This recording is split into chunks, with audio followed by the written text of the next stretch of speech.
Assalamualaikum warahmatullahi wabarakatuh. Perkenalkan nama saya Dini Meisari dengan NIM D101251074 yang pada kali ini akan membahas mengenai tutorial analisis data menggunakan SPSS.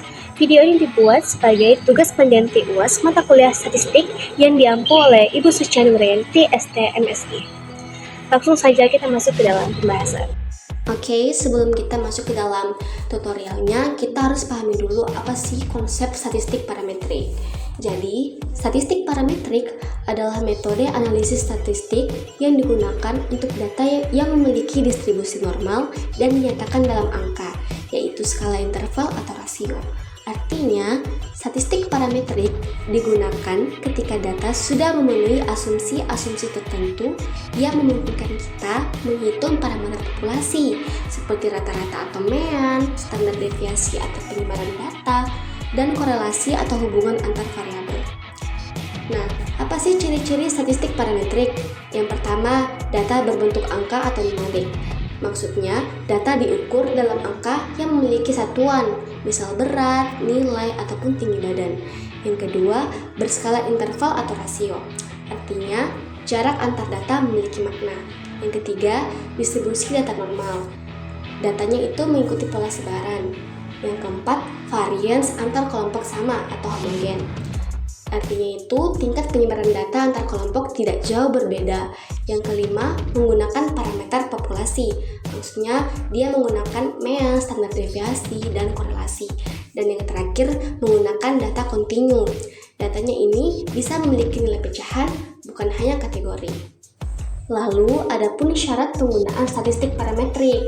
Sebelum menggunakan uji parametrik, data harus memenuhi beberapa syarat utama, yaitu normalitas. Maksudnya, data harus berdistribusi normal. Lalu ada homogenitas varians. Varians antar kelompok data harus sama. Nah, lalu ada skala pengukuran. Datanya itu harus berskala interval atau rasio. Terus ada independensi. Maksudnya, setiap observasi tidak saling mempengaruhi. Dan yang terakhir, tidak ada outlier ekstrem. Maksudnya itu, data ekstrem bisa mengganggu distribusi normal.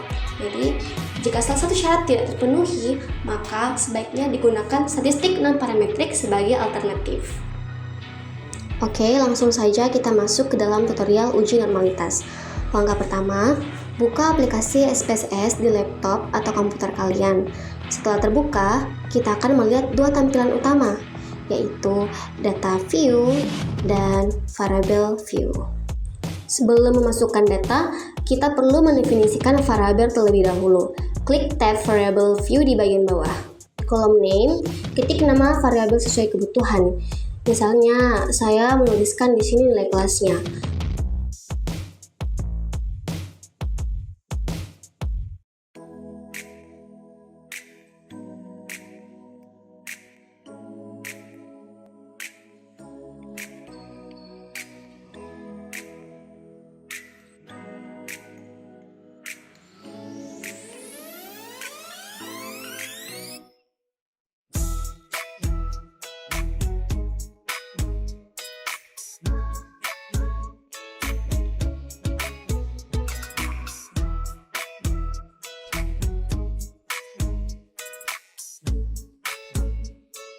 Nah, pada kolom type ini, pastikan jenis datanya sesuai.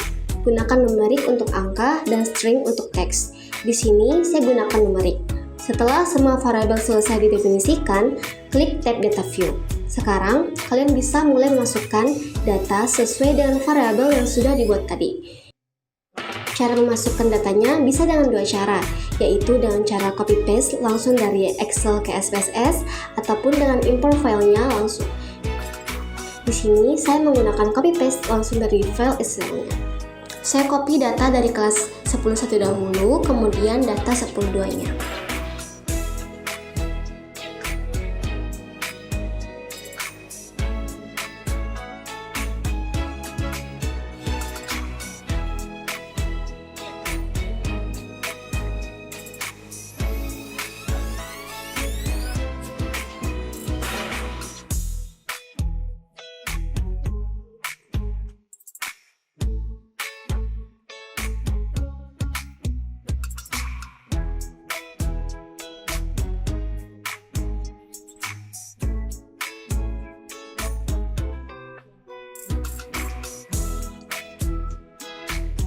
Jika datanya sudah lengkap seperti ini, kita bisa lanjut ke proses analisis uji normalitasnya.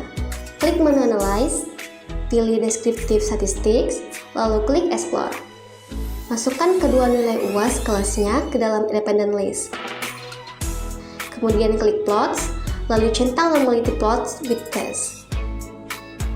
Klik Continue, kemudian klik OK.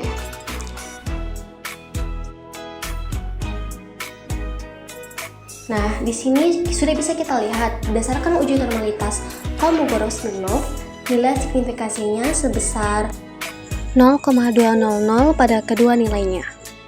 Yang dimana nilainya ini lebih besar dari 0,05, sehingga dapat kita tarik kesimpulan bahwa datanya berdistribusi normal. Selanjutnya kita lakukan uji homogenitas. Langkah pertama, kita klik variabel view dan tambahkan variabel baru, yakni nilai dan kelas.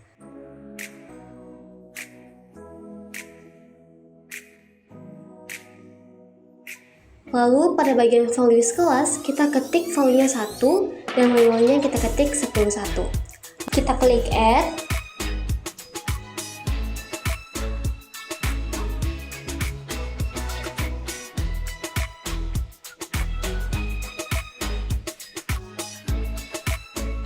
Kemudian, kita klik data view, copy paste data nilai UAS kelas 10.1, pindahkan ke kolom nilai.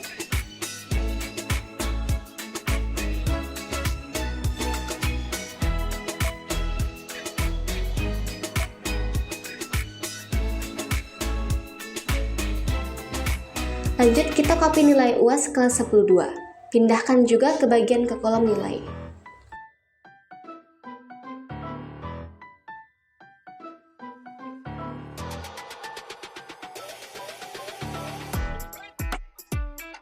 Nah, untuk data kelas 10.1, kita ketik 1, dan untuk kelas 10.2, kita wakili dengan angka 2.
Jika sudah semuanya, kita klik Analyze, kemudian Descriptive Statistics, lalu klik Explore. Kita kembalikan nilai UAS kelas 10.1 dan 10.2 sebelumnya, lalu masukkan nilai ke Dependent List dan kelas ke Factor List. Kita klik Plots, matikan centang Normality, dan centang Power Estimation. Klik Continue, lalu klik OK. Di sini, kita bisa perhatikan, berdasarkan dari uji homogenitas variance, untuk based on mean-nya didapatkan nilai sebesar 0,110, yang dimana ini lebih besar dari 0,05 hingga dapat kita tarik kesimpulan bahwa variance antara keduanya itu homogen. Selanjutnya kita masuk ke dalam uji T. Langkah pertama yang perlu kita lakukan adalah klik Analyze, Compare Means, lalu klik Independent Simplicity Test. Kemudian, masukkan nilai ke test variable, sementara kelas dimasukkan ke grouping variable.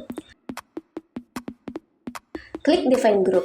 Grup 1 angka 1 dan grup 2 angka 2. Klik Continue, klik OK.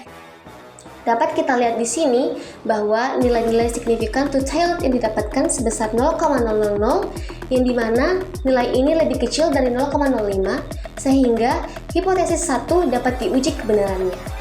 Itu berarti bahwa terdapat perbedaan rata-rata yang signifikan antara dua kelompok yang telah dibandingkan. Baik, selanjutnya kita masuk ke dalam konsep statistik non-parametrik. Jadi, statistik non-parametrik adalah metode analisis statistik yang digunakan ketika data tidak memenuhi syarat untuk uji parametrik.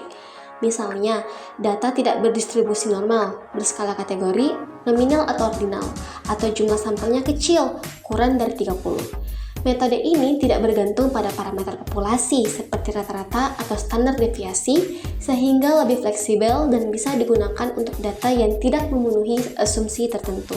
Lantas, kapan statistik non-parametrik ini digunakan? Statistik non-parametrik digunakan ketika data tidak memenuhi syarat untuk uji parametrik, yaitu saat data tidak berdistribusi normal, sampel kecil, data berbentuk kategori atau nominal, data berbentuk urutan atau ordinal, varians antar kelompok tidak sama, ada data ekstrim atau outlier, yang dimana artinya itu nilai-nilai yang terlalu jauh dari data lain. Jadi, non-parametrik digunakan ketika data tidak cocok atau tidak memenuhi syarat untuk uji parametrik. Apa perbedaan statistik non-parametrik dan parametrik?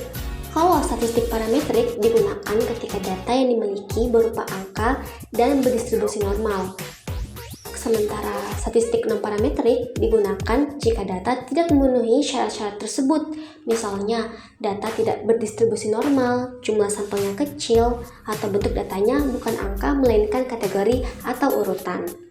Singkatnya, statistik parametrik mengandalkan angka dan distribusi normal, sedangkan statistik non-parametrik lebih fleksibel dan dapat digunakan untuk data kategori atau peringkat tanpa asumsi normalitas. Selanjutnya kita masuk ke dalam uji non-parametrik mean Whitney.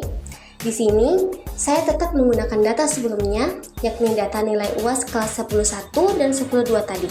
Kita klik Analyze, lalu klik Non-Parametric Test, klik Legacy Dialogs.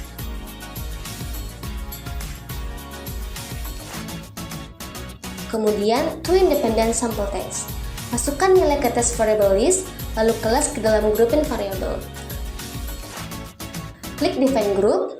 Sama seperti yang sebelumnya, grup 1 kita isi dengan angka 1 dan grup 2 kita isi dengan angka 2. Klik Continue, centang mean Whitney U, lalu klik OK.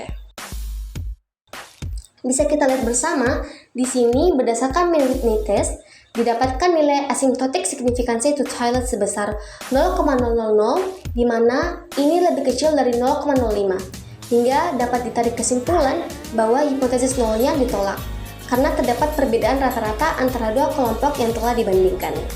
Itulah tadi penjelasan mengenai analisis data menggunakan SPSS. Terima kasih.